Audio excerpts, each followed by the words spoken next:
I hope you stick around for my Icom R6 unboxing video, because here it is. The gentleman I bought off packaged it very well. Tape all over everything and bubble wrap on everything. So let me get out of there and let's proceed with the video. I'm looking forward to this little receiver. So I bought this used. Nothing wrong with used items. Save a little bit. The seller gets to take that money and they're probably going to use it towards another purchase. So it's a cycle of life, at least in ham radio, you know. I'll buy things new, sell them off used, give somebody a deal, and then I'll take that money to go buy something else. And I'm sure that's what this happened here. This thing looks really clean. A gentleman said he had it less than a year, so let's open it up and see what we got. Got the owner's manual. That's always a good thing. Oh, there's the radio. Look at that. Nice and clean. There's an antenna in the stock bag. Assume the wall work charger. Nope, no wall work charger. Well, I guess they don't give you a charger. That's right. This is a sport. Wow. Hey, wait a minute. Told him I didn't need any AA batteries, and he still threw in a couple AA rechargeables. Thank you, sir. Let's get the radio out.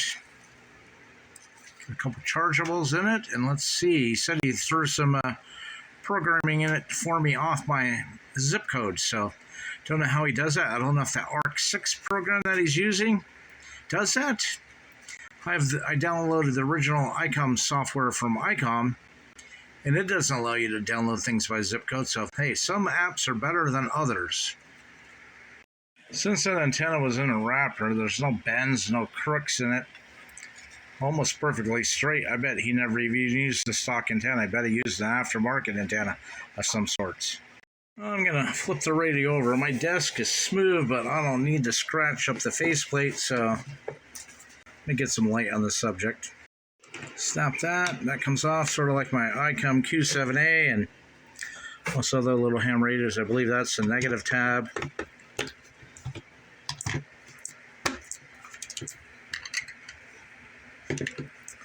Should read the manual, but I guess, does anybody ever read the manual anymore? I need two hands to put this back on. Okay, got the batteries in it. Hopefully it's the right way. Oh, look at that. It's got a whole bunch of... Okay, the volume's like on the Q7A right there.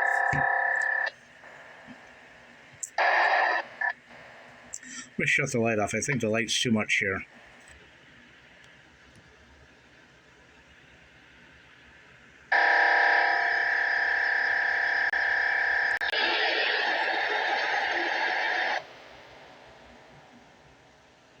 See, Mount Holly's got a whole bunch of local maintenance something.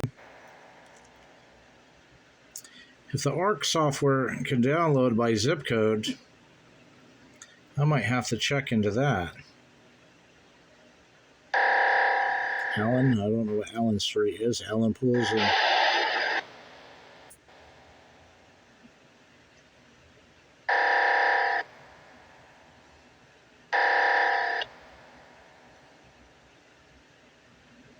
supposed to scan 100 channels per second.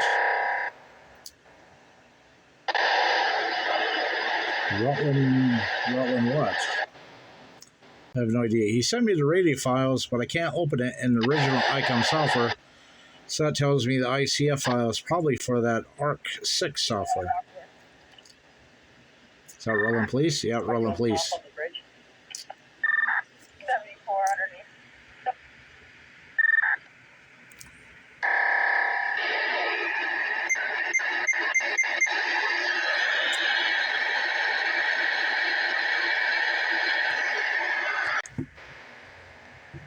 Squat should be on the side.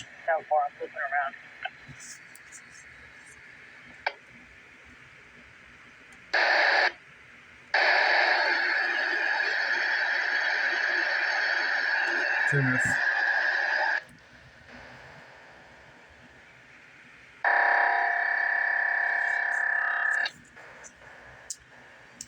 Somebody does that. I'm going to push the squatch to see what the frequency is. 462 500. That sounds more like an FRS.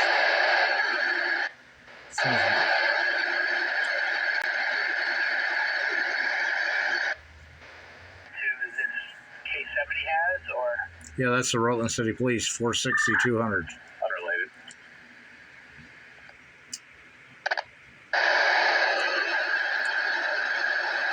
Unrelated. $461, $350.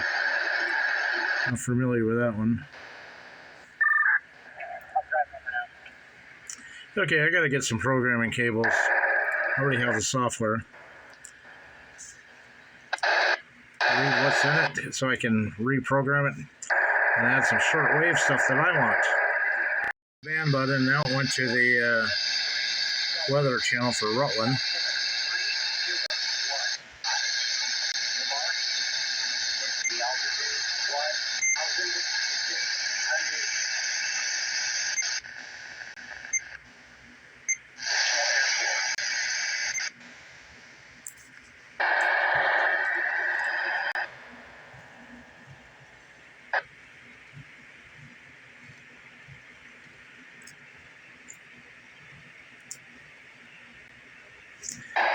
4755. Let me grab my Quansheng. I gotta find it.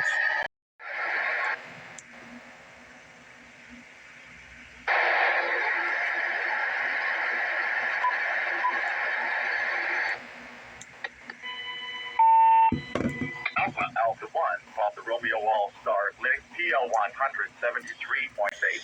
That's my All-Star node, so that works, but I'm gonna push the squash button. I got it set to squash 3. It's still not quieting that squelch.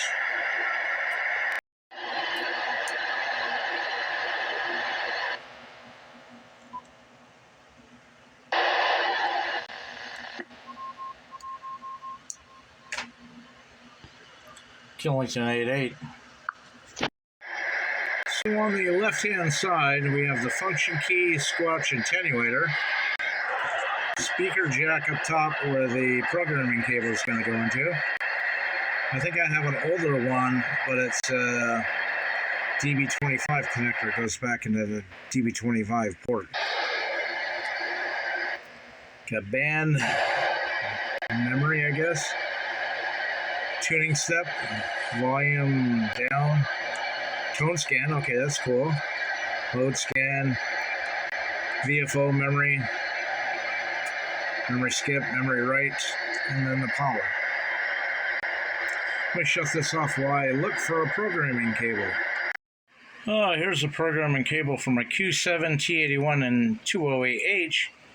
That's 4 bands, and the plug that shows on the internet shows that it's only a 3.5 millimeter mono. So I have a tip and a band all the way down. Let me keep looking.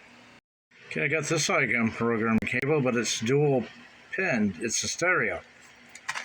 Oh, I don't remember what it was for. I should have wrote on it. I wrote down Icom programming cables, but what radio was it for is beyond me. 2100H, I think. Okay, so if I go online and search for the USB 29A, it shows a dual prong stereo type plug, and that's what I have here on this one, the dual prong. So guess I get this plugged in the back of the computer and hopefully it works. First, I look in the back of my computer. My computer has a HDMI port. So I don't even have a DB25 connector. Guess I gotta go check my little mini Dell 2-in-1 notebook computer. Hopefully it has one. Looking at my Dell 3120.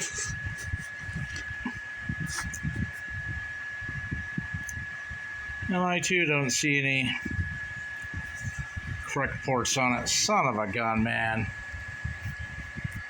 Anyways, this sucks. Gonna have to order a new cable. Okay, so I got this in video mode. I don't know where my squelch level is set.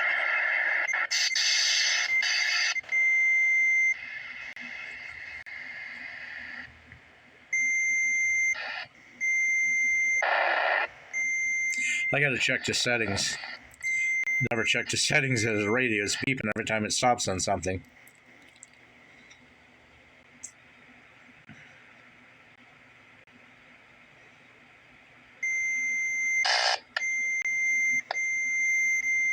Okay, that beep's going to get annoying. I don't want that activated.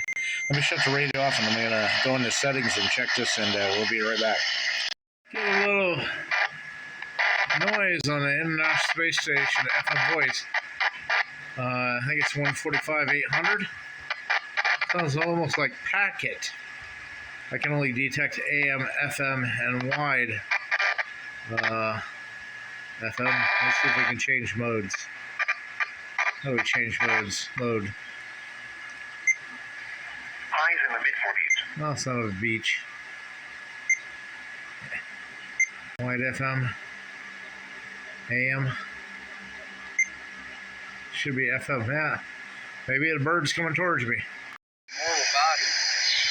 And the hope that we have as human beings is that that immortal body and soul will dwell in a place of peace and happiness and joy. But in order for that to take place, one must have faith. One must have faith in God in order for good to be hoped for in the future.